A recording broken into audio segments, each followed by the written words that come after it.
बाबर एक मिनट देते नहीं, ये बाबर अवल साहब please. Thank you very much mister speaker. मैं आपकी तवज्जो आइन के आर्टिकल 67 सब आर्टिकल 2 की तरफ दिलाना चाहता हूं, जिसमें लिखा हुआ है कि आर्टिकल 67 सब आर्टिकल 2 until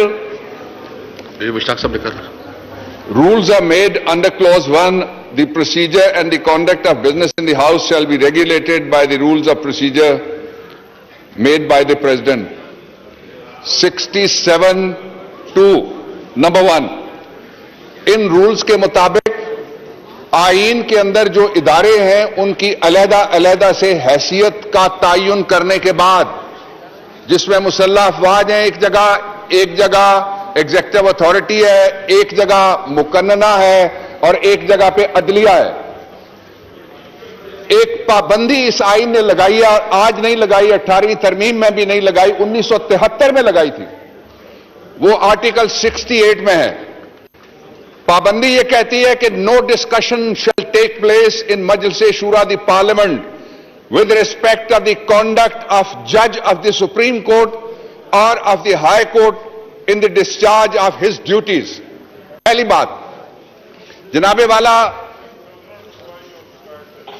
मोहतरम ख्वाजा साहब ने 2 मुकदमात का अपनी गुफ्तगू में और फिर अदलिया के बारे में भी कुछ कमेंट्स आए हैं, जिक्र किया।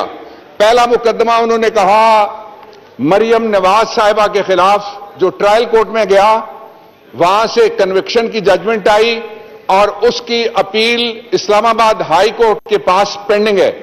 ये एक सब जुडिस मैटर है और पाकिस्तान का फौजदारी कानून कोड ऑफ क्रिमिनल प्रोसीजर ये कहता है कि appeal is the continuation of the trial, कि अपील तसलसल है उस ट्रायल का जो हुआ है नीचे अदालत ट्रायल में, कोर्ट ऑफ फर्स्ट इंस्टेंस में। दूसरा उन्होंने जिक्र किया कि जनाब नवाज शरीफ साहब के जो मुकदमे हैं वो किस तरह से बनाए गए, उन मुकदमों का फैसला हुआ ट्रायल कोर्ट से। अपील्स की पेंडेंसी के दौरान ज़ाब्ता फौजदारी के तहत दफा 87 और 88 की कार्रवाई करके उनको इश्तिहारी करार दिया गया, प्रोक्लेम्ड ऑफेंडर उनको कहा गया, इसलिए यह मामला भी पेंडिंग है। मैं पहली आपसे दरखास्त यह करना चाहता हूं कि अदलिया के हाई कोर्ट या सुप्रीम कोर्ट के जजेस के बारे में जो जो बात की गई है उसको आप एक्सपंज करें, क्योंकि यह आइन की खुली खिलाफ वर्जी होगी।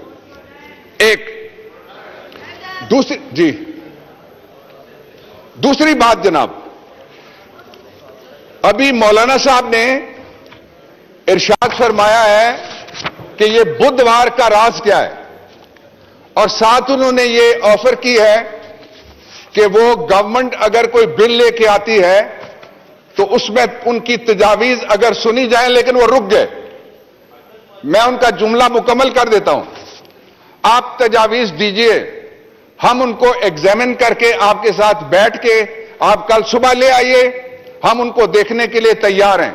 लेकिन जिन कवानीन पे आप तजावीज नहीं देंगे, आपकी इखलाकी जिम्मेदारी है कि उनको वोट जरूर दें आप। तीसरी बात वो भी उन्होंने कही, मौलाना साहब ने कहा कि जनाब स्पीकर जो आपके 2 साल रहते हैं, मौलाना साहब को मेरे ख्याल में थोड़ा सा ये आगे देखना शुरू हो गए सही तरफ। मौलाना साहब ने इरशाद फरमाया कि जो 2 साल पाकिस्तान तहरीके इंसाफ की हुकूमत के रहते हैं, उन 2 सालों का वक्त उनको दे दिया जाए। मैं उनको बताना चाहता हूं और बुधवार का राज खोल देना चाहता हूं। आज हमारी अभी मीटिंग हुई है, सारे इत्तेहादी वहां पे मौजूद थे, वो सारे एक पेज पे हैं। आने वाला परसों का बुधवार इंशाल्लाह हम ज्वाइंट सेशन करेंगे और दिन के 12 बजे ज्वाइंट सेशन करेंगे। आपने जो कहा था ख्वाब आपका, हमने वो पूरा कर दिया बुधवार वाला। तीसरी बात सर मैं कर रहा था, आखिरी बात यह है कि उन्होंने कहा कि इस्लामी नजरियाती काउंसिल की किसी तजवीज को पसे पुश डालकर या रद्द करके जो भी उनके लफ्ज थे उसके खिलाफ कानून साजी की गई है। मैं उनको ओपन दावत देता हूं, बताइए वो कानून साजी। और दूसरा, मैं पूरे हाउस की तवज्जो इस तरफ दिलाना चाहता हूं कि पिछले दिनों मुझे इस्लामी नजरियाती काउंसिल के चेयरमैन मिले थे और इस्लामी नजरियाती काउंसिल का गिला यह है ये भी बहुत लंबे अरसे से बना हुआ एक आईनी इदारा है कि जो रिकमेंडेशंस वो भेजते हैं यहां, उनके ऊपर बहस मुबाहिसा हाउस में नहीं होता। मैं ये गुजारिश कर रहा था कि वो आईनी इदारा उसको रिडंडेंट ना समझा जाए, उसकी एडवाइजरी ज्यूरिसडिक्शन में पार्लियामेंट के लिए जो भी तजावीज आती हैं, मैं दरखास्त करता हूं सारे पार्लियामेंट्री लीडर्स से और पार्लियामेंट्री पार्टियों से और स्टेक होल्डर से कि आप तारीख तय कर दीजिए, एक दिन पूरा उन रिकमेंडेशंस पे बहस हम कर लेते हैं। उसमें से कानून साजी की जो जो गुंजाइश निकलती है वो आप स्पीकर ऑफिस को दें, आप पार्लियामेंट्री अफेयर्स को दें, उसको हम दुरुस्त करने के लिए तैयार हैं। और सर, मैं आखिरी एक लाइन सिर्फ ये कहना चाहता हूं कि कमेटी है जो आप सबने बनाई है, कमेटी है जो सदा रही है, कमेटी है जो मुल्क में मार्शल लॉ के जमाने में भी रही, कमेटी है जब ऑपोजिशन 14 लोगों पे थी और बीबी शहीद उसकी ऑपोजिशन लीडर थी तब भी वो रही। उस कमेटी में से बायकॉट ऑपोजिशन अपना खत्म करे।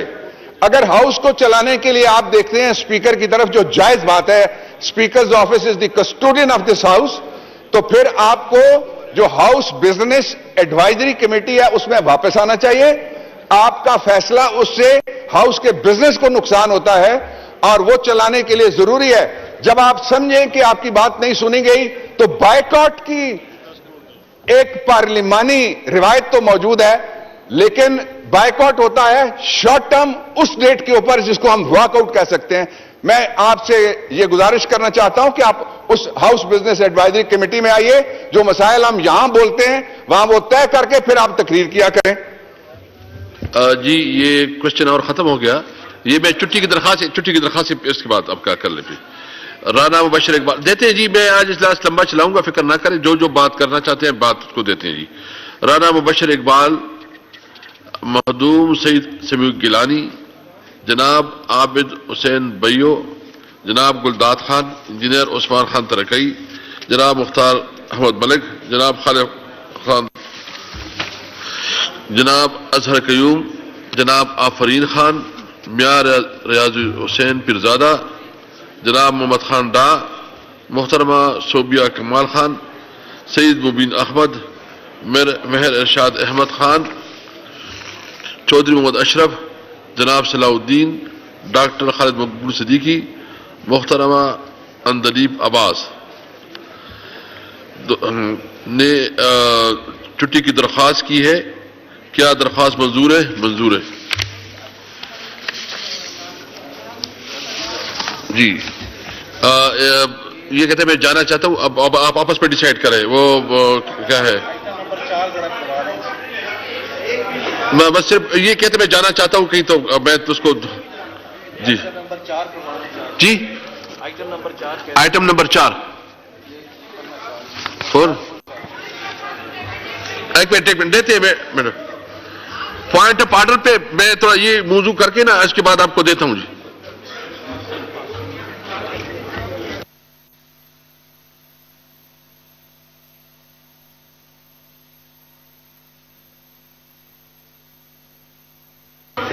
जी ओसामा, आप प्लीज मुख्तसर बात करें।